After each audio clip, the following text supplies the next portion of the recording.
Hello students, good morning. कैसे हो आप लोग?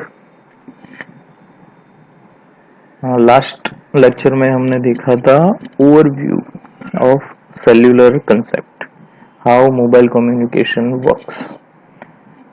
आज हम डिटेल में देखने वाले हैं सब कुछ। तो without wasting the time, let's get started.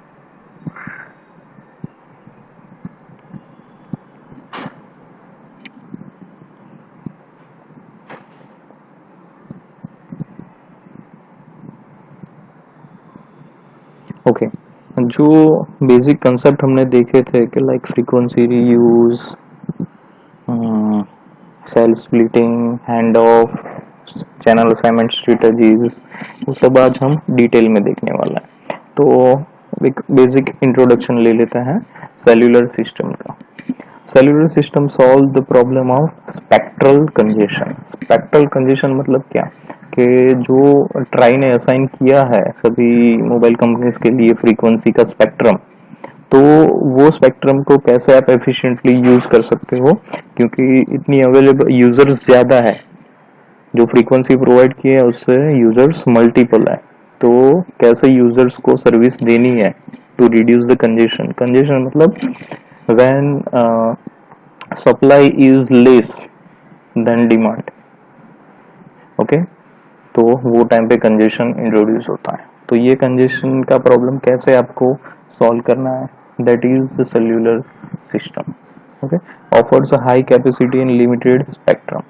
Okay, spectrum limited है और सर्विस सबको देनी है। High capacity is achieved by limiting the coverage area of each BS to a small geographical area called cell. Okay, हमें क्या किया है कि पूरी जो फ्रीक्वेंसी है उसको पूरा एरिया में डिवाइड नहीं किया है, तो उसके जगह पे क्या किया है, स्मॉल स्मॉल रीजन्स बना दिए हैं और सब में एक एक बीएस लगा दिया है, बेस स्टेशन, जिसको हम बोलते हैं, और वो एरिया को हम बोलते हैं cell. Replace is high power transmitter with several low power transmitter. Okay, इसका मेन एडवांटेज ये है कि अगर आपको उसकी जगह पे क्या करना पड़ेगा कि हाइट ज्यादा बढ़ानी पड़ेगी अगर आप लार्ज एरिया कवर करोगे तो। ठीक है, तो एरिया में आपका जो बीएस लगेगा उसकी हाइट बहुत ज्यादा होगी और उसको बहुत ज्यादा पावर चाहिए होगा। ओके, तो उसको हमने क्या किया है, नंबर ऑफ सेल्स में डिवाइड कर दिया है which requires low power transmitters. Okay, height भी कम हो जाएगी।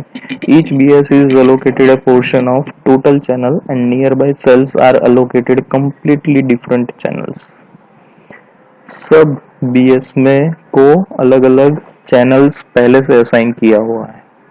ठीक है, लेकिन उसको जो चैनल असाइन किया है वो उसके बाजू के जो को चैनल, उसका जो नेबरहुड चैनल है उससे कंप्लीटली डिफरेंट होने चाहिए। All available channels are allocated to a small number of neighboring BS. Okay, neighboring BS से completely different होना चाहिए। Interference between neighboring BS is minimized by allocating different channels. Okay, that is the only concept कि neighboring channel से आपने जो cell, दो cell neighbouring cell है तो दोनों की फ्रीक्वेंसी एकदम अलग होनी चाहिए। That is the only concept. Same frequencies are reused by specially separated BS. Okay, तो सेम फ्रीक्वेंसी किसको दे सकते हैं, तो सेम फ्रीक्वेंसी ऐसे सेल्स को दे सकते हैं कि जो पर्टिकुलर एक एरिया से अलग है। ठीक है, 1 किलोमीटर एरिया में, फर्स्ट किलोमीटर एरिया है वहां पे आपने दिया है, वही फ्रीक्वेंसी आप 3rd किलोमीटर ऑफ एरिया में दोगे। बीच में सेपरेशन आ जाएगा 1 किलोमीटर के एरिया का। ठीक है, one point is located on A, second point is located on a B which is 1 kilometer far away from A. Again C point is located from 1 kilometer of B. तो क्या होगा, A और C के बीच में 2 kilometre का distance आ जाएगा। Okay, तो आप A और C को सेम असाइन कर सकते हो। ठीक है, उसको हम बोलेंगे फ्रीक्वेंसी रीयूज। इंटरफेरेंस बिटवीन को channel station is kept below acceptable level. उनके बीच में भी इंटरफेरेंस होता है, लेकिन आपको ऐसे सिस्टम डिजाइन करनी पड़ेगी कि जिससे आप कम additional radio capacity is achieved. Okay, तो मतलब ये जो रेडियो चैनल डिजाइन की है उसका आप मैक्सिमम फायदा उठा सकते हो। Frequency reuse fix number of channel serves N arbitrary large number of subscriber. Okay, तो सेम चैनल का आप यूज करके लार्ज नंबर ऑफ सब्सक्राइबर को सर्विस दे सकते हो। ठीक है, फ्रीक्वेंसी रीयूज। अभी ये फ्रीक्वेंसी रीयूज करना कैसे है, कैसे आपको सिस्टम ऐसे डिजाइन करनी है कि आपका फ्रीक्वेंसी रीयूज हो सके। Okay, so it is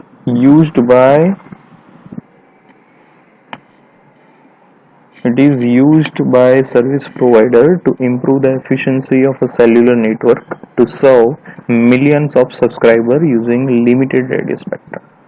After covering a certain distance of radio waves get attenuated and signal falls below a point where it can no longer be used or cause any interference. सही चीज है कि अगर आप large antenna रखोगे तो radio waves को इतना ज्यादा ट्रैवल करना पड़ेगा और जितना वो ज्यादा डिस्टेंस ट्रैवल करेगा उतना वीक होता जाएगा।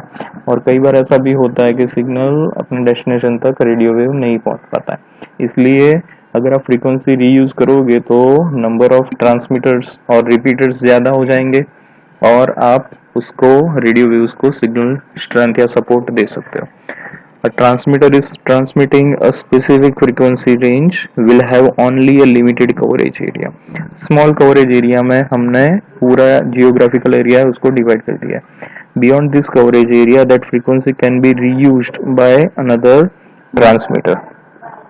The entire network coverage area is divided into cells based on the principle of frequency reuse. यही सब जो बातें की है वही है।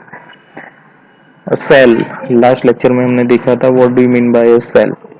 A cell is a basic geographical unit of a cellular network is the area around an antenna where a specific frequency range is used.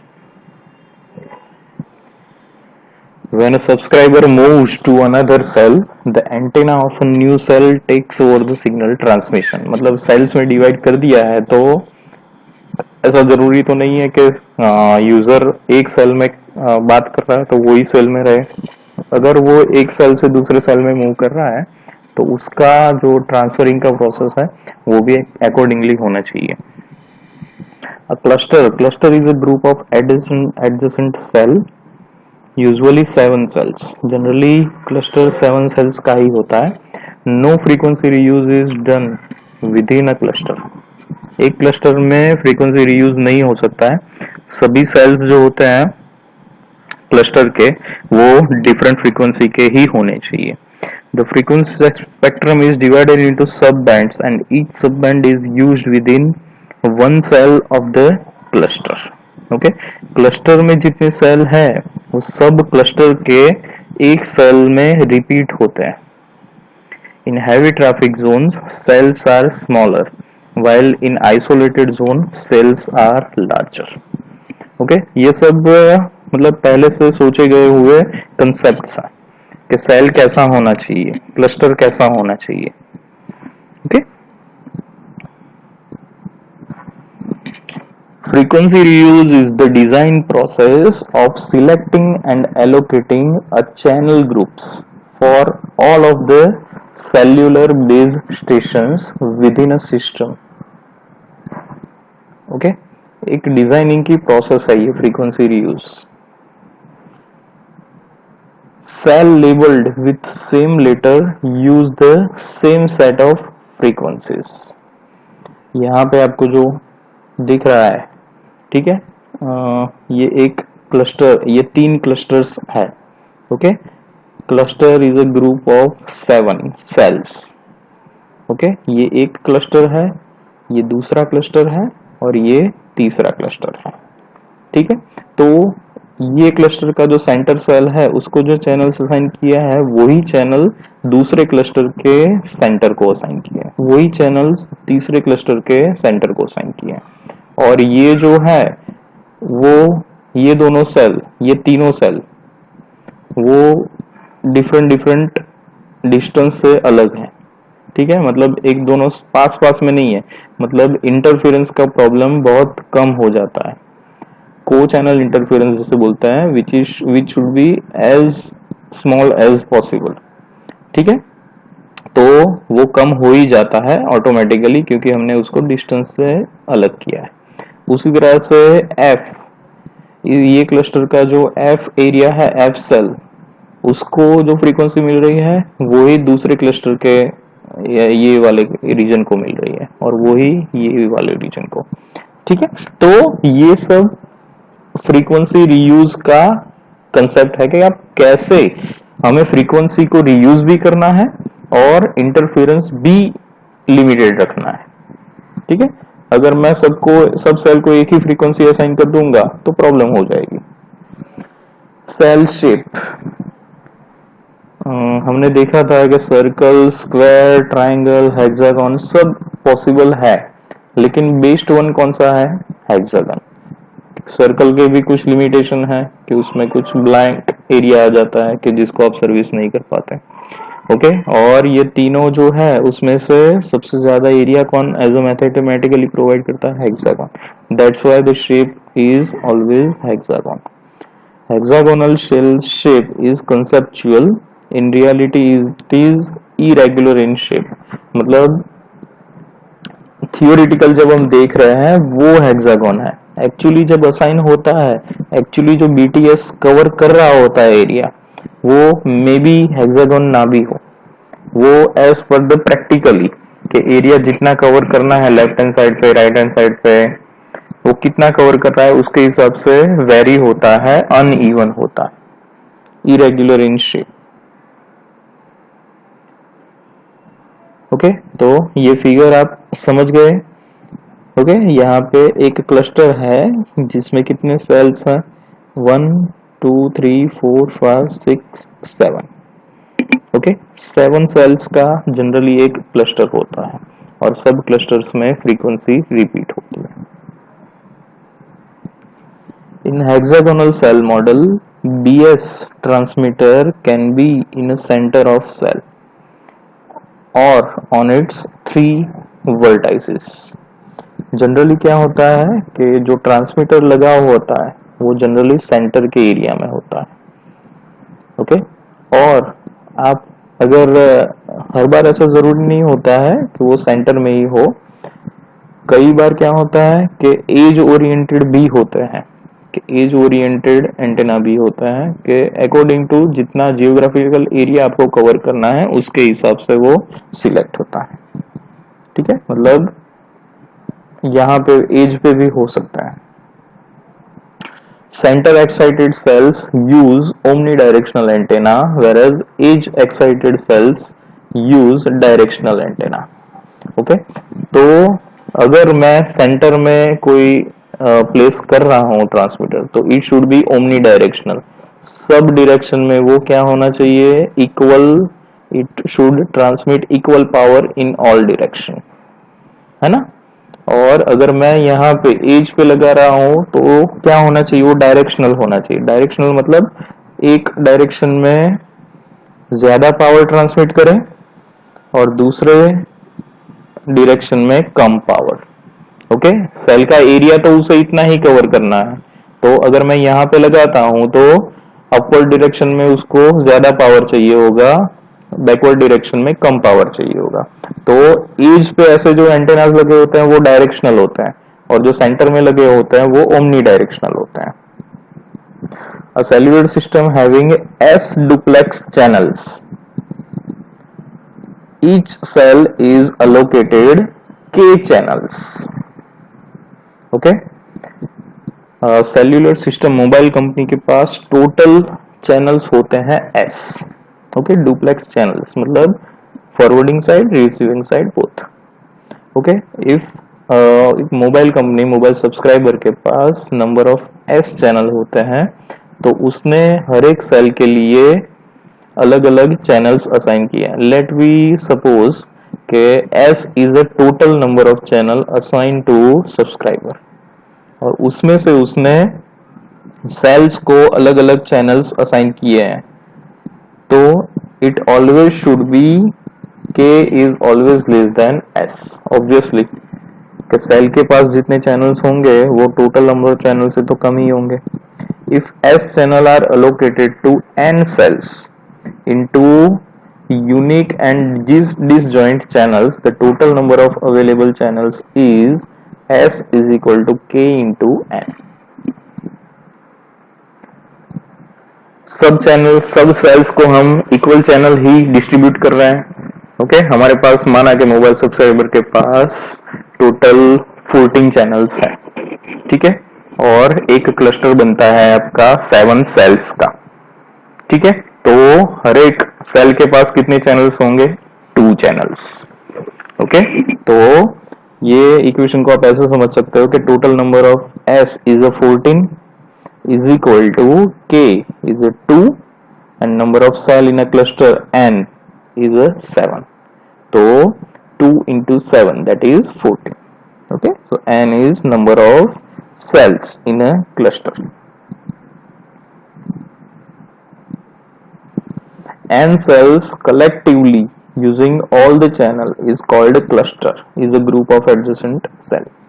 तो ये 14 चैनल जो आपने एक क्लस्टर को असाइन किया, अगर मैं वो एक क्लस्टर जिसे बोलते हैं ऐसे मल्टीपल क्लस्टर्स डालते जाऊंगा उतना क्या हो जाएगा सिस्टम की एफिशिएंसी उतनी बढ़ती जाएगी.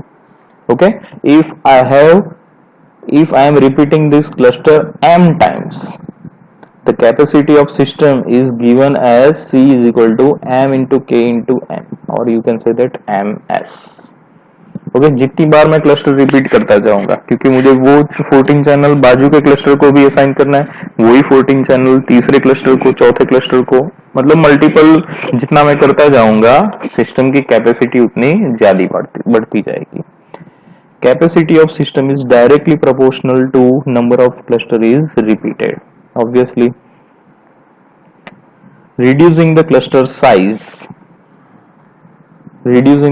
size means एक क्लस्टर में सेल की साइज कम करना while keeping the cell size constant.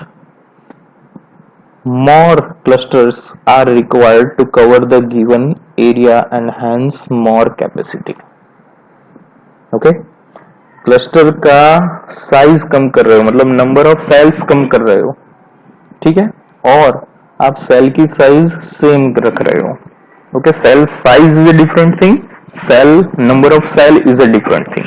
अगर आप एक क्लस्टर में सेल कम कर दोगे और साइज कांस्टेंट रखोगे तो क्या होगा उतना जियोग्राफिकल एरिया कम होता जाएगा. जियोग्राफिकल एरिया जितना कम होगा सिस्टम की कैपेसिटी उतनी डाउन होती जाएगी. Okay so you required more capacity. Co-channel interference is depend on a cluster size. Large cluster size, less interference and vice versa. अभी एक डिसएडवांटेज भी है कि जितने आप क्लस्टर रिपीट करते जाओगे सिस्टम की एफिशिएंसी तो उतनी बढ़ेगी लेकिन को चैनल इंटरफेरेंस भी उतना बढ़ेगा. ओके ठीक है समझ में आ गया. Okay The frequency reuse factor is given as 1 upon n. Each cell is assigned 1 upon n of total channel. Okay, if n is total number of cells, then each channel is assigned 1 upon n channels. Each cell is assigned by 1 upon n channels. Adjacent cell कैसे find करना है उसका एक बहुत अच्छा example है. देखते हैं कि आपको एक पूरा जियोग्राफिकल एरिया दे दिया गया है और उसमें से आपको एडजेसेंट चैनल फाइंड करना है. ये फिगर में क्या था कि यहाँ पे आपको डार्क लाइन से हमने अलग करके दिया था कि भाई ये क्लस्टर है, ये क्लस्टर है और ये क्लस्टर है, 3 क्लस्टर्स है. अगर ये एरिया नहीं होता तो आपको क्या टोटली हेक्सागोन सी दिखाई देते. तो आप कैसे फाइंड कर पाते हैं कि भाई एडजेसेंट को चैनल सेल कौन से हैं. एडजेसेंट सेल नहीं को चैनल सेल. को चैनल सेल का क्या मतलब है कि 2 सेल को सेम फ्रीक्वेंसी असाइन किया है.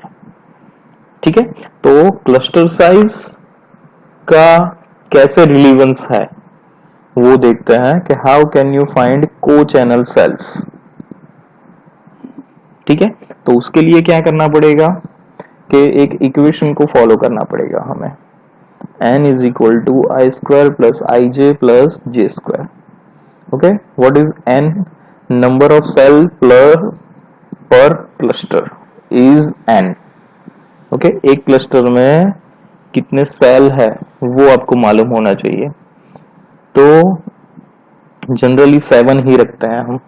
तो अगर मुझे ये 7 सिलेक्ट करना है तो what should be the value of i and j? Integer value होनी चाहिए, i and j should be integers. तो अगर मैं i की वैल्यू 3 रखता हूं और j की वैल्यू 2 रखता हूं, then I will get n equal to 19। 7 में क्या होगा, 19 का एग्जांपल लेते हैं। चलो कि माना क्योंकि फिगर जो है वो 19 की है तो समझने में ज्यादा इजी रहेगा आप लोगों को। तो n इक्वल टू 19 है तो i और j की वैल्यू क्या मिलेगी आपको? i की वैल्यू मिलेगी 3 और j की वैल्यू मिलेगी 2। ओके, अभी ये वैल्यूज का क्या मतलब है? तो वैल्यूज का मतलब है कि आपका जो सेल है, ओके, अगेन हमारा एम आपको याद करा देता हूं, हमें फाइंड करना है को चैनल सेल, कि भाई ये एक सेल है उसका को चैनल सेल कौन सा है। तो उसके लिए हम ये सब प्रोसेस कर रहे हैं। तो उसके लिए हमें क्या चाहिए, बस एक क्लस्टर में नंबर ऑफ सेल्स कितने हैं वो मालूम होने चाहिए। तो फॉर एग्जांपल हमने लिया है number of cells in a cluster is 19। तो i और j क्या हो जाएगा, i हमें 3 मिला, j इक्वल टू 2 मिला। ठीक है, तो i का क्या मतलब है?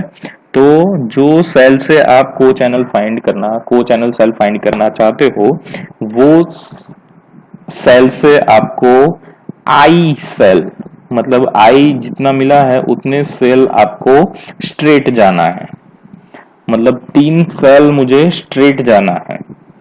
उसके बाद 60 डिग्री का रोटेशन लेना है और जे जो मिला है उसमें जाना है, उतने सेल मूव करना है by value of J. Again repeat करता हूं, मुझे ए सेल है, ठीक है, उसका मुझे को चैनल सेल फाइंड करना है। तो आई की जो वैल्यू मिल रही है उतने सेल में स्ट्रेट जाऊंगा, उसके बाद 60 डिग्री रोटेट करूंगा और जे की जो वैल्यू है उतने सेल में अगेन मूव करूंगा। तो मुझे जो सेल मिलेगा दैट विल बी माय को चैनल सेल। ठीक है, देखते हैं प्रैक्टिकली कि चलो माना कि ये 19 है तो आपको क्या मिला, 3 एंड 2। ठीक है, तो चलो यहां से फाइंड करते हैं। ठीक है, ये सेल का तो कौन सा है, यहाँ पे हेक्सागोन है, मतलब 6 डायरेक्शन होगी। ओके, कोई भी एक डायरेक्शन पकड़ते हैं। चलो ये तो सबसे पहले आई की वैल्यू है उतना मुझे मूव करना है स्ट्रेटवर्ड। तो मतलब ये हो गया मेरा first cell, second cell, third cell, क्योंकि आई की वैल्यू 3 थी। ठीक है, यहां से मुझे क्या करना है, 60 डिग्री का रोटेशन लेना है। ठीक है, यहां पे हो गया 60 डिग्री का रोटेशन, ये डायरेक्शन से मैं आ रहा था, 60 डिग्री का रोटेशन लिया है। अभी मुझे आगे कितने सेल जाना है, जे की वैल्यू जितनी मिली है उतना, मतलब कि जे की वैल्यू यहाँ पे है 2, तो 1 सेल 2 सेल। तो ये सेल जो मिला it has a same frequency assigned whatever frequency is given to this cell. So these two cell are co-channel cell. ठीक है, उसी तरह से ये दूसरी साइड में पकड़ूंगा तो 1 2 3 60 degree rotation 1 and 2. Okay, this is also a co-channel cell. Okay, again 1 2 3 1 2. ठीक है, तो अगेन इट्स अ को-चैनल सेल। तो आपको एक क्वेश्चन दिमाग में आ रहा होगा कि भाई इतने सारे को-चैनल्स कैसे हैं।